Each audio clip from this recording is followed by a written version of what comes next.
Thank you for joining us again this Wednesday afternoon, Hump Day. And I have a wonderful guest for you. Thank you, everybody, for responding to the tweets and the Instagrams, being there every morning when I let you know what's going to be on the show. We have Earl Freeman with us, author, correctional officer, a husband, and a man with a story. We're going to talk about juvenile detention two ways: through his book called The Berry House, and through looking at the life of a young man who is in the system.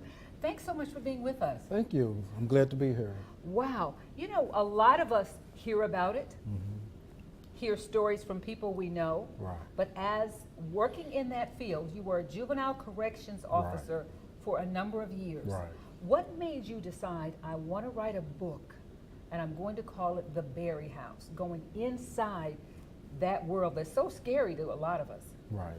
Well, I had to figure out a way to entertain the kids. So I would tell them stories at night, and they enjoyed the story so much, and they would be scared to death to go to bed at night. So I had to figure out a creative way to make a transition, a smooth transition from playing chorus out in the day room to, okay guys, it's time to lock it down now. So I started telling these stories, and although they would be scared to go in, the next night they'll be like, tell me another story. And then they kind of start saying, man, you know, you should write a book, you know, you should write this stuff down. Now your book is a fictional book. Yes. We're going to go down two paths today. Let's take a look at a young man, 17 years old, a father of two, in the system.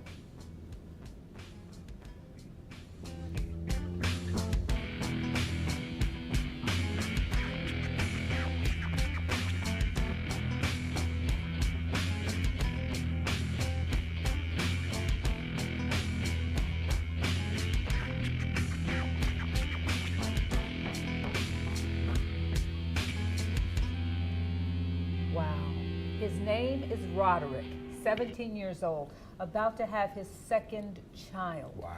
And he tells a story of the facility that he's in.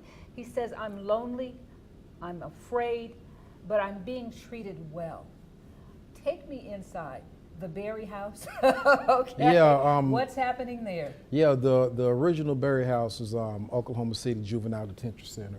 That's where, you know, my career started. And yeah, I mean, I've seen it a lot. You know, these kids, you know, they come in, you know, some of them have kids already, just like Roderick here. And it's tough, you know. So, you know, I always try to, you know, talk to them and let them know there is another way. And it try to shine positivity on the whole situation. Wow. Why are they there? I don't know if you've heard, but you live north of Atlanta. We are in the midst of a crime epidemic among young people. It seems to be maybe from as young as 11 to about 35. Young men killing young men, and now young women, Earl. What's going on? I think things are even getting more worse than what it was, you know, when I started, which was late 90s. It's getting worse. You know, I think we got too many people glorifying doing drugs. Okay, you know. I will stop you right there. Who's glorifying drugs? Come on, come on. We all say rappers? Yeah, we all Can we say know, rappers? You know, we all know okay. who it is. Nobody wants to jump on the rappers. We want the rappers to be untouchable. But if they are putting out a message that is affecting our kids, how much more evidence do we need to know that it does affect our kids? When you're that young, you can't. I'm sorry. No, but it makes sense, because what I want to say on that end is that not only do we have a glorification of drugs, but also gang affiliation too. So it's almost kind of like, if you're not in the gang, then you're not what's happening. You're not a real man. Exactly. You're a punk. You get called names. You get jumped on. Wow. Yeah. So that's kind of become the norm now. How did we get here? And relate that to the Berry book. How did you put that in the book? Your characters, I'm going to tell a little bit about it. One is a good guy, is the good little brother. Right. Then the bad little brother does some stuff. Right. Gets his little brother in trouble. Absolutely. How did two boys come from the same household? The younger brother, as you wrote it, was the A student. The big brother takes mama's car. Yeah. Okay. It was kind of one of the situations where he was seeking acceptance. He felt like his mother cared more about the younger brother than himself, you know, and then so he seemed like only time he got attention is when he acted out. So he did different things to get his mother attention. Even though it was bad attention, he still got her attention. Do you think that deep down inside, some of our young men are looking for attention? Absolutely. I'm invisible. Nobody sees Absolutely. me. Nobody sees me unless I'm doing something wrong. So I'm going to tear this place up. Absolutely. And get some attention. Absolutely. I had a lot of them to tell me, and this is years later, 5, 10 years later, they see me on the streets.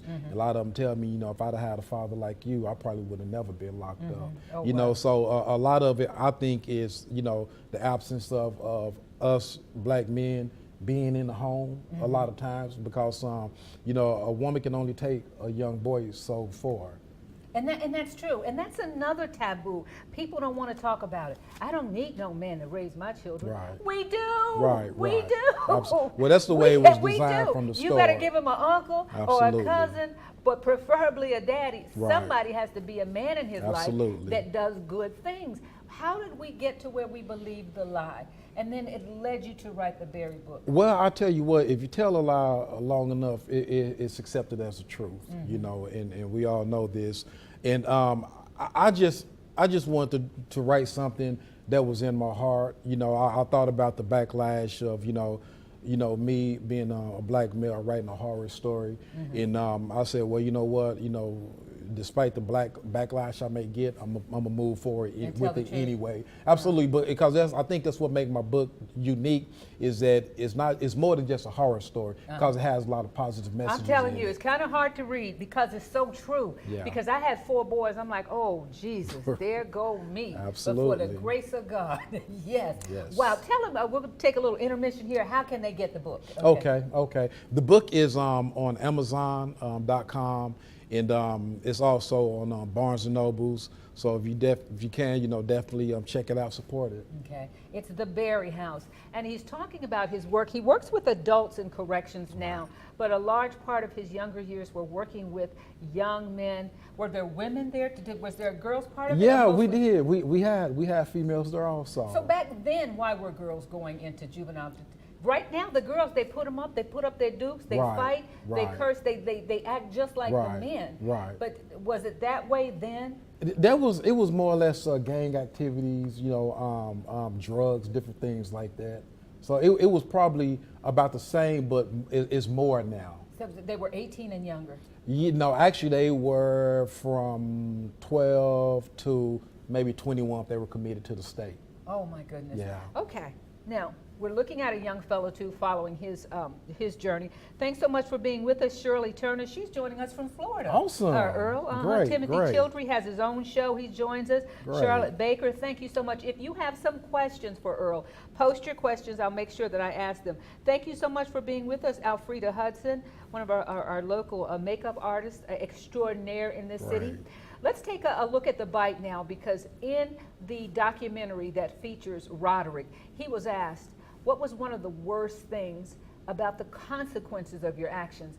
And he said it was what I did to my mama is what hurt me most. They, like, it's safe to say they helped me. Like, they changed my life. Like, sending me to boys' school at the time, I thought it was, they trying to take my life. That's his mom. Away from me. Okay. But it made me become this person, like, that I like a lot more than what I did before. Like, you know, everybody go through changes, everybody got downfalls, and I love to help kids like me. Because I think everybody just needs something positive in their life. Like, it's a little guy in here that's going to place me, you know, and he always trying to fight people and stuff. And honestly, he's out there. And, you know, I talk to that little guy every day. And, you know, and, like, what's so funny, he cried to me, you know, and you first person I told this to, but you can ask him. You know, he cried to me and told me that he needs somebody like me in his life that's positive, because he don't have stuff like that around him. So he's explaining how going to juvie he thought was the end of the world. He's got another girl pregnant, about to be a father the second time, and he's turning 17. He's been in and out of juvie all of his young life. Wow. And what turned him around, he said, was seeing the younger people come behind him doing the same things, and his mother being hurt so bad. Now, in the book, okay, In the book, he ends with a smile, but I'm telling you, if you read this book, you're going to cry. Okay? Give him a little bit without giving him the whole thing, okay? Roderick is a real guy. We're going around two paths here. Kind of a stereotype of what's in the book. Okay. So the two brothers, again, for those of you who have just joined us, Diane Caldwell just joining us, Alfreda just joining us, Shirley, the Berry House is about two brothers, a younger brother, African-American males.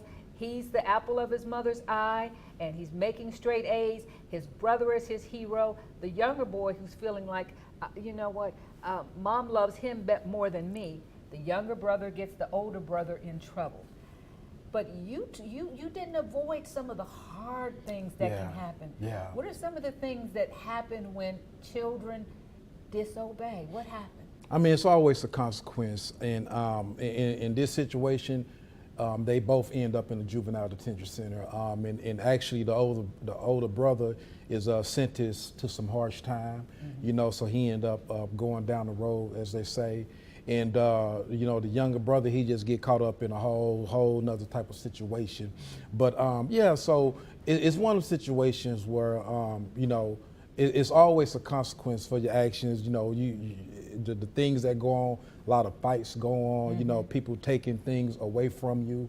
You know, different things like that, and just being away from your family, from your loved ones. Yes. You know, it's hard. Roderick was saying one of the hardest things was his mother always made a big deal out of birthdays. Now he wasn't home for his birthday. Right. But let me ask you this, and make sure you get this book, The Berry House, but also as a correctional officer, how often is it that it's the younger sibling who does not understand the consequences of dragging my younger brother or bringing my younger sister with me?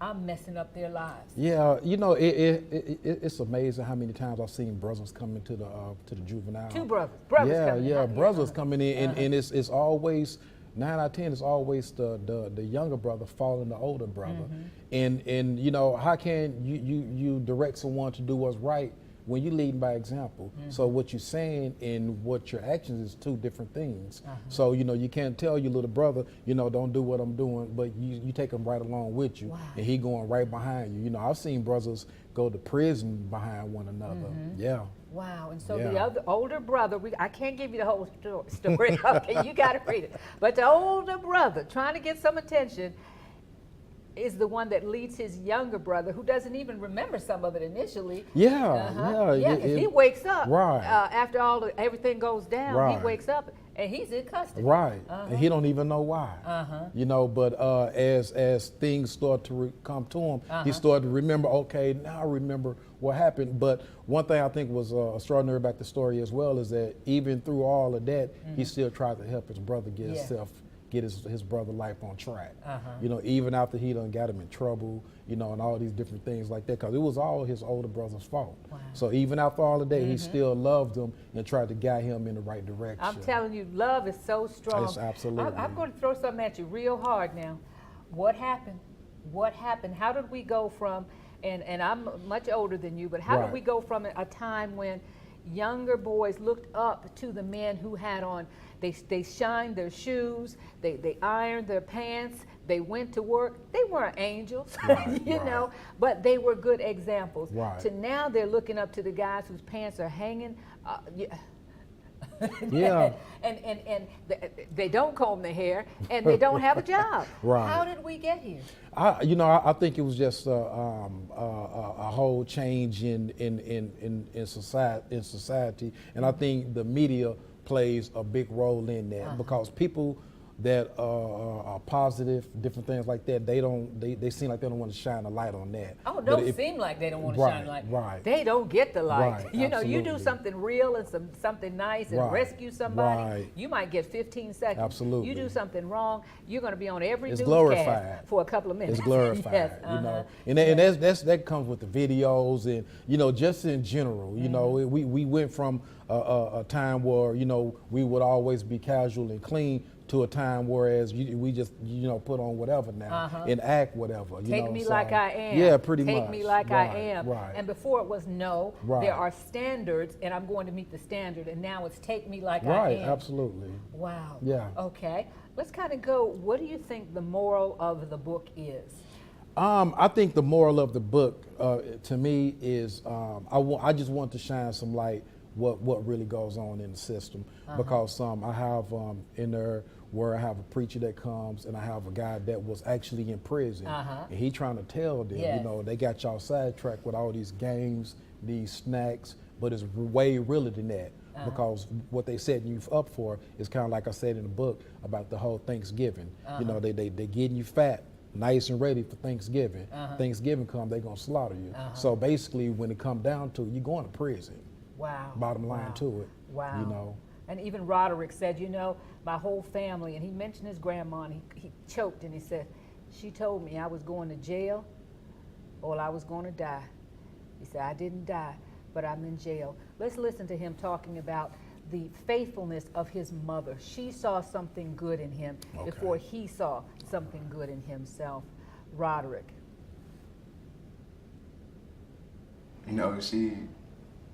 I've been coming to Lake County Juvenile since like 03, 05, between them years, one of them years. Been coming for a long time. And like my mom, she's been right there. Like most of these people here, their moms don't even want to come to court, don't want to see them. And like I feel good like that my mom still love me after everything I done been through, His mom still loves him. Tell them thank you so much for being with us. We can talk about this all day. We are in the midst of a crisis right now. This is not LA.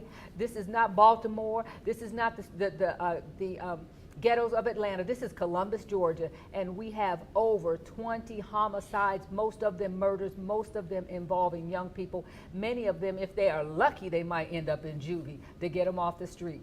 Wow. Where can we get the book, The Berry House? He's written about his experiences with the juvenile system. Moms, get this for your sons and your daughters. It's a must. Definitely, once again, Amazon.com. Definitely please support. It's a great book, and I've gotten so much great feedback. And, I'm really proud of my work. Wow. Yeah. And we got to go, but I just want to say this. You seem optimistic at the end. It seems like we're living in dark times now, but you still smile. So you think it can be okay? Oh yeah, can absolutely. Yeah, absolutely. Because at the end of the day, God is in control. So with that being said, everything will be okay. But we have to take responsibilities. Even our actors, our entertainers.